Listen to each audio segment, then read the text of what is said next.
Senador Donizete, com a palavra. Senhoras senadoras, senhores senadores, eu fui hoje ao lançamento do Programa de Investimento em Logística 2015-2018. E eu ouvi aqui os senadores da oposição falando agora daquilo que eles não davam conta de fazer e duvida que a presidenta Dilma vá fazer. Ouvi senador falando que, mais uma vez, vai ter frustração.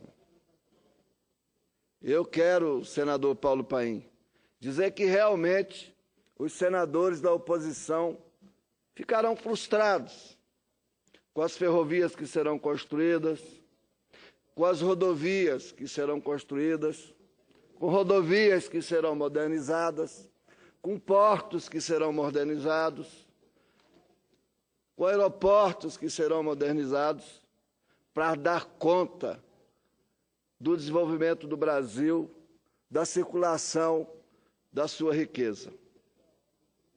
Mas a história é assim. Os cães ladram e a caravana passa. E a caravana do desenvolvimento vai passar e nós vamos continuar ouvindo a oposição falando de frustração. A frustração de um governo que gerou mais de 20 milhões de empregos, que colocou milhões e milhões de filhos dos trabalhadores e das trabalhadoras para estudar nas universidades.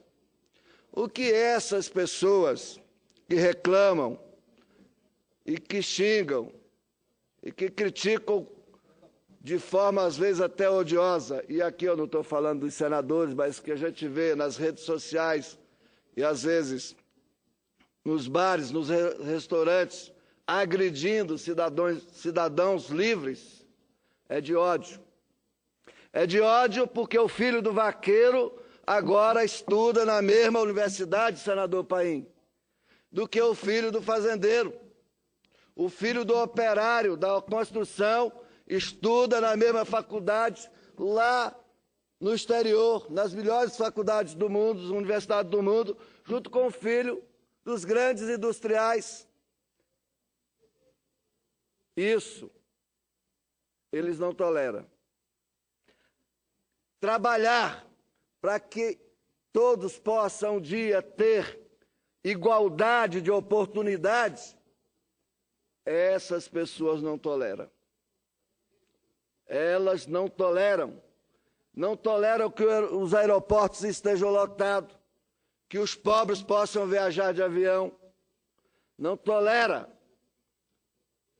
Porque durante séculos, muitos séculos, esses espaços eram reservados, senador Garibaldi, apenas para esses poucos que hoje criticam. Mas a presidenta Dilma, com a sua equipe de governo, vai dando rumo ao governo. E esse não é um governo de 4 meses, como disse a presidenta, é um governo de 4 anos. E as coisas vão acontecendo. Esse governo não suprime direitos, mas eu até, às vezes, imagino o que estaríamos discutindo nessa casa hoje, senador Paim, segundo o que dizia, o que seria então ministro do candidato que concorreu com a presidenta Dilma, de que precisava tirar o poder de compra do salário mínimo. Esses provavelmente estivessem aqui hoje defendendo acabar com o 13º, com direito a férias, coisa que no último governo tucano Demo foi cogitado e apresentado por aquele governo, essas possibilidades. Mas não, o governo da presidenta Dilma é um governo que garante direito, corrige os malfeitos e aponta para o país um conjunto de obras de infraestrutura que prepara o país para um novo momento do desenvolvimento. E isso, para alguns, é intolerável. Pensar o país para o futuro, pensar o país para dar resposta à capacidade de trabalho, de geração de riqueza do povo brasileiro, incomoda.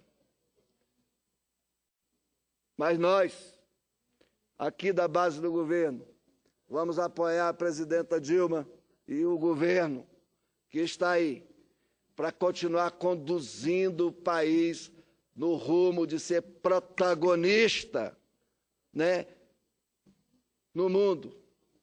Não é pouco a aprovação do Banco do BRICS, que contraria os interesses norte-americanos e contraria os interesses daqueles que defendem os interesses norte-americanos aqui. Porque a construção de um novo polo econômico vai polarizar com a hegemonia econômica dos Estados Unidos. Aí tem setores no Brasil que pretendem que o Brasil se destruture, que o Brasil quebre, que o Brasil não avance, para que ele não tenha condição de permanecer no BRICS e assim, desta forma, tentar destruir o BRICS, que vai polarizar contra os interesses neoliberais, capitaneado principalmente pelos Estados Unidos. Hoje, a presidenta Dilma, ousada, disse que, apesar das dificuldades, apesar de ainda não termos superado todos os problemas, mas nós precisamos superar os problemas e desenvolver o país. Nós precisamos de superar os problemas e preparar o país para um novo ciclo de desenvolvimento. E virão outros programas de investimentos para a área de energia, para petróleo, gás e energia. Virão outros programas de investimento para continuar o Minha Casa Minha Vida. Aqueles que pensam ou que dizem, por desconhecimento, por ignorância ou por má fé, que o programa Minha Casa Minha Vida acabou, que está parado, está mentindo para si e para a sociedade brasileira. Porque o governo tem o comando. Quem rege o governo é a presidenta Dilma. Aí não dá para vir aqui e dizer, não, a presidenta terceirizou o governo. Isso só na cabeça de quem defende terceirização mesmo.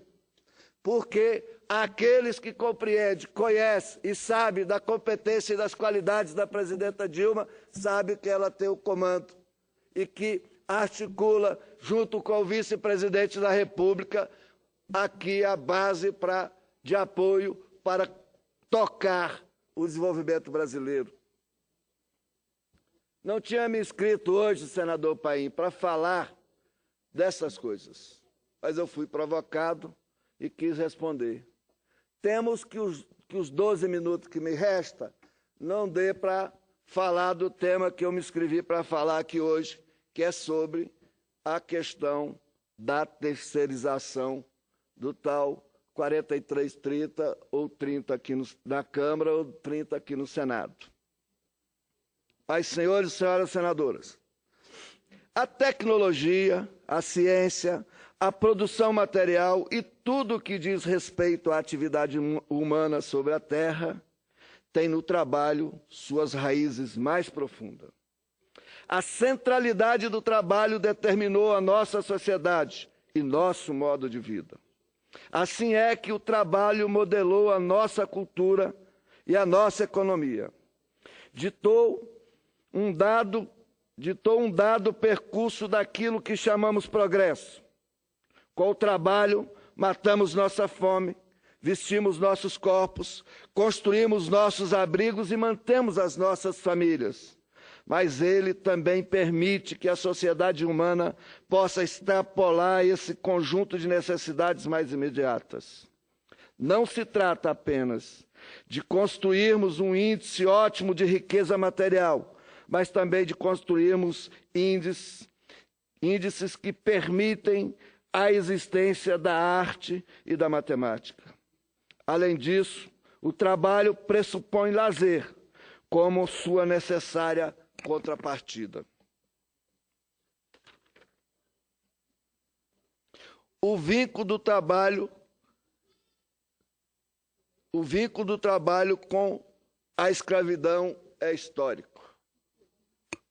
Encontramos, com variações das mais diversas culturas, o emprego de mão de obra escrava. Os gregos, os inventores da ocidentalidade e da razão que utilizamos, foram escravocratas.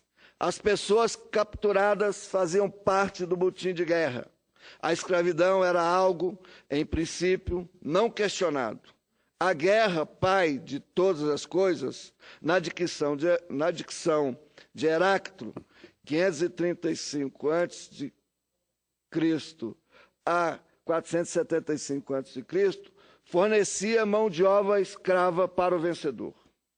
Somente 2.500 anos depois, o filósofo, dramaturgo e poeta alemão Bertolt Brecht, nascido em 1898, falecido em 1956, nos pergunta em um poema: quem construiu Tebas de 7 portas? Nos livros vêm os nomes dos reis. Mas foram os reis que carregaram as pedras? No dia que ficou pronta a muralha da China, aonde foram parar os seus pedreiros? Senhor presidente, a crônica transformou esses trabalhadores em anônimo. Seu trabalho desapareceu magicamente nos escaninhos do tempo.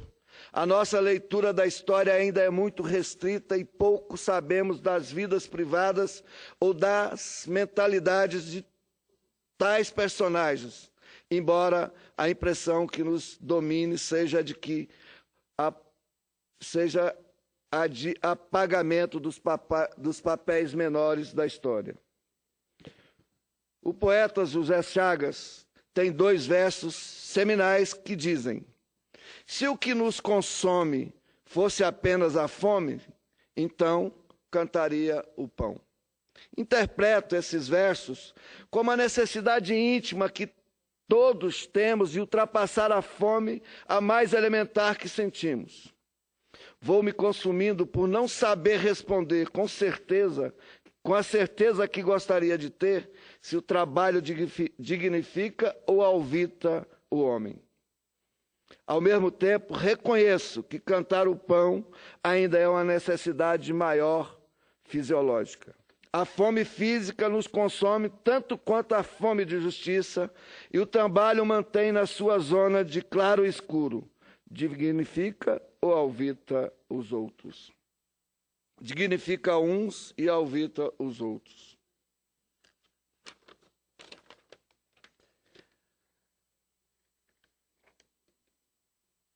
Senhoras e senhores senadores, um marco para entendermos o trabalho na nossa cultura está na primeira Revolução Industrial. O avanço do mercantilismo e a criação de mercados internacionais num contexto colonialista implica em mudança de escala na produção. Além desse fato, por si só preocupante, a Revolução Industrial começou a explorar o trabalho humano ininterruptamente, pouco importando se era trabalho de homens, de mulheres ou de crianças. Também pouco importando a duração da jornada de trabalho, que frequentemente ultrapassava 16 horas dias. A Revolução Industrial, que começou na Inglaterra e depois espalhou-se pelo mundo, retomou a escravidão sob uma nova perspectiva e um novo conceito.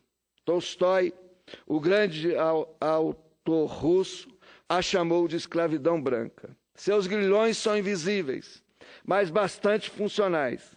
Entre os seus elementos básicos constam-se os baixos salários, a jornada extenuante e os acidentes de trabalho, além do sentido genérico da precariedade que perpassa toda a época do pós-revolução industrial, atingindo em cheio a contemporaneidade.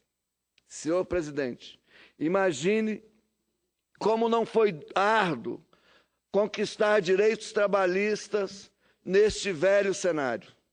No entanto, eles foram reivindicados e, paulatinamente, foram sendo incorporados à esfera dos ganhos legais dos trabalhadores. A própria ideia do trabalho veio mudando. O mundo passou a olhar para o trabalho fabril, algo totalmente diverso da produção artesanal ou da agricultura ou da pecuária então praticados. O trabalho trouxe algo ainda mais importante, a multiplicação das horas trabalhadas. Em um dia de 24 horas, bastam 3 trabalhadores em regime de 8 horas para completar o dia de trabalho. Se forem 50 milhões de trabalhadores formais, caso similar ao do Brasil de hoje, em um único dia de 24 horas, são trabalhadas 1.200.000.000 horas. Esse número equivale a mais de 135 anos, 1.000 anos, embutidos dentro de um único dia.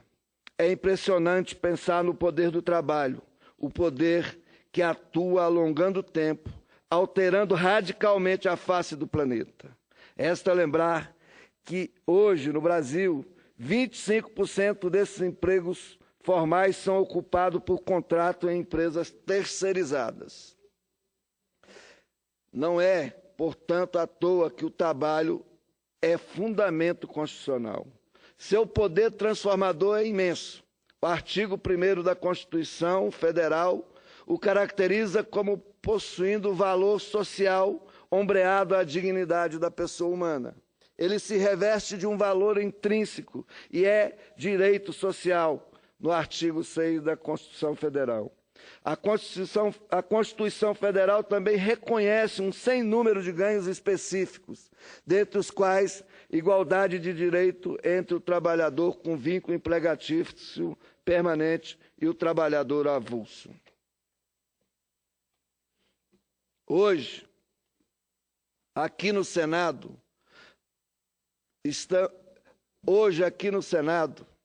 para compartilhar as nossas...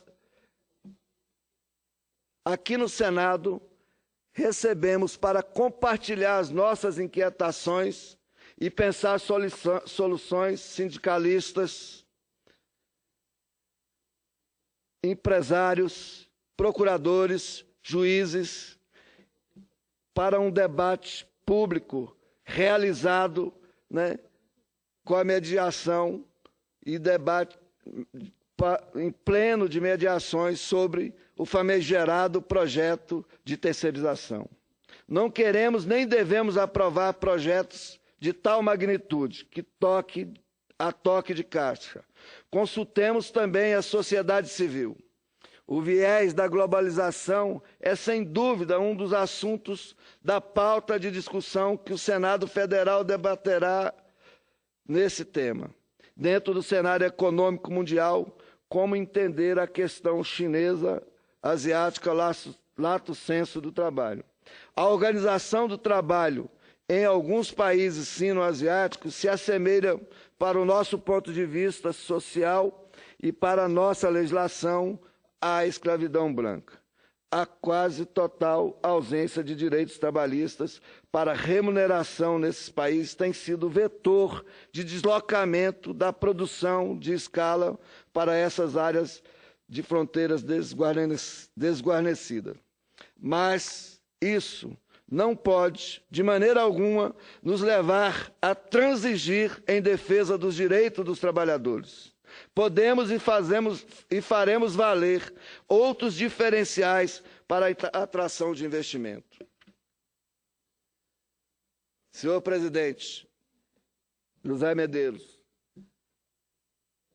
o trabalhismo brasileiro joga suas raízes no populismo de Getúlio Vargas, que reconheceu os direitos dos trabalhadores e elaborou regras benéficas para os trabalhadores brasileiros.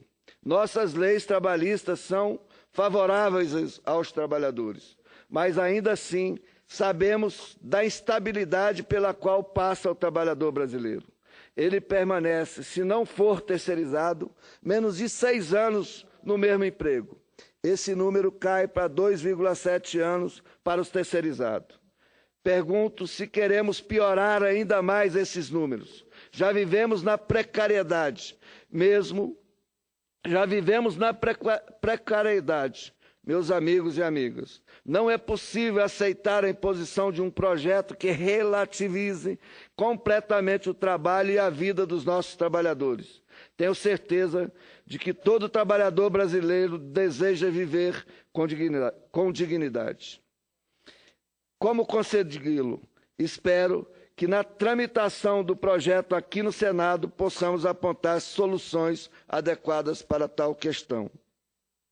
Nossa defesa do trabalhador terceirizado deve ser intransigente. Certamente é aproximando as condições brasileiras de produção das condições asiáticas de produção que certamente não é aproximando as condições brasileiras de produção das condições asiáticas de produção que resolveremos os problemas da economia brasileira.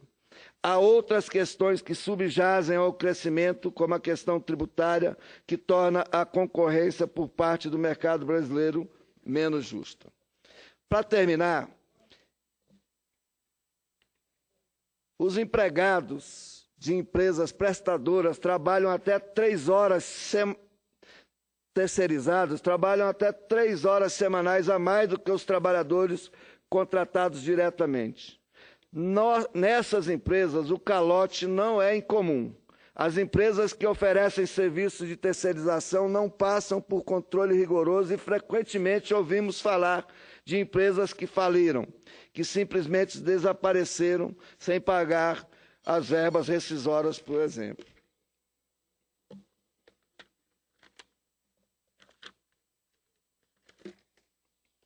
Por fim, a apropriação do trabalho no modelo escolhido de terceirização do PLC número 30 de 2015 é mais uma afronta ao trabalhador brasileiro. Se precisamos melhorar o desempenho econômico do país, então que as políticas públicas visem outros caminhos. Não é possível retirar direito dos trabalhadores, terceirizados ou não, direitos assegurados por causas pétreas em nossa Constituição. Por fim, terminando, quero agradecer a oportunidade e dizer que esse debate da terceirização, para mim, até hoje, eu não sei a quem ele interessa.